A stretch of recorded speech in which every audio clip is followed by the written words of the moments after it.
On est 4 DJ, on a fondé C2C en 98. À partir de 2001, on a commencé à faire ça un petit peu plus sérieusement et à participer au championnat de DJ. On a été au championnat du monde et on a gagné les championnats du monde. Et en fait, on les a gagnés en 2003, en 2004, en 2005 et en 2006.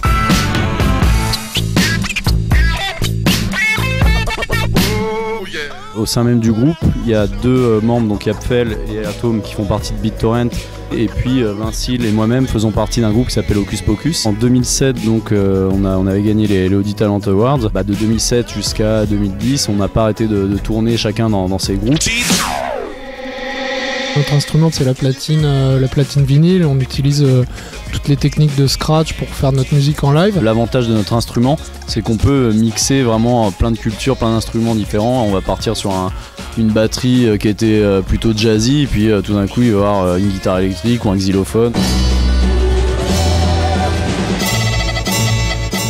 Et ça va faire des mélanges improbables, et c'est ce qui nous plaît aussi dans cette musique. Je pense que c'est vraiment puisé dans plein d'univers différents. On s'est intéressé aux musiques instrumentales, donc le jazz, les musiques de film, la musique latine, des plans de rock un petit peu plus bourrins. Le hip-hop aussi beaucoup. Il y a le côté cinématographique avec le morceau Fouya, où vraiment on a essayé de raconter une histoire juste par la musique sans forcément mettre de partie vocale.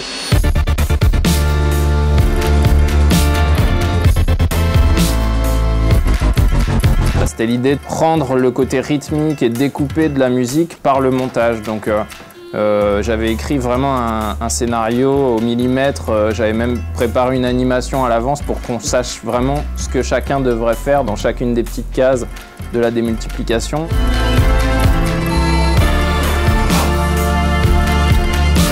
C'est vrai que la platine, les techniques qu'on a pu travailler, développer pendant des années dans notre chambre avant de faire les compètes, elle nous sert aussi aujourd'hui.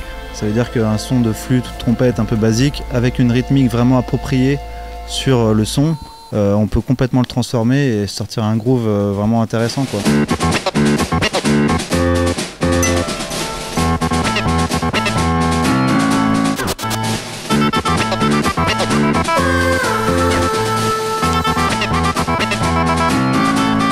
Ce qui fait un peu la patte C2C, je pense, sur les morceaux que tu as pu écouter sur le EP.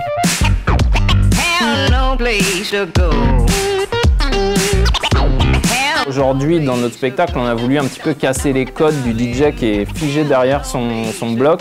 Les DJ qui scratchent, ils commencent dans leur chambre. Et souvent, quand ils vont sur scène, ce qu'ils font, c'est qu'ils mettent une casquette et puis qu'ils se planquent un petit peu derrière, tu vois, pour...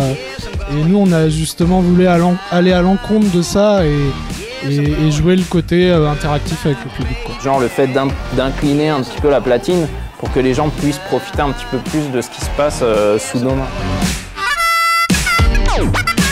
Et en plus du son, on a de la vidéo. On a chacun en fait un petit écran d'1 mètre par 1 mètre devant nous. Le concept en gros, c'est qu'on va scratcher avec notre platine à la fois le son et l'image. C'est vraiment un truc pour les initiés à la base, le scratch et la musique faite avec les platines, mais voilà, nous on essaye d'aller dans l'autre sens et d'ouvrir ça à un maximum de personnes, quoi. Ça s'attendait peut-être pas à ce succès, mais du coup ça nous pousse à vraiment encore plus travailler le live. On a des vidéos à venir, on a aussi tout un making-of qu'on a enregistré au fil de la création de cet album. On s'est filmé au jour le jour en train de fabriquer ce disque. Donc tout ça, ça va venir tranquillement. Et puis forcément l'album avec une dizaine de titres en plus de ceux du EP. Et voilà, un album qui va encore apporter des choses différentes de ce qu'on a pu écouter sur le EP. On a essayé de garder des choses un petit peu surprenantes et j'espère qu'on va aller loin avec tout ça. Ouais. Goodbye, baby. Yes, I'm going. Yes, I'm going.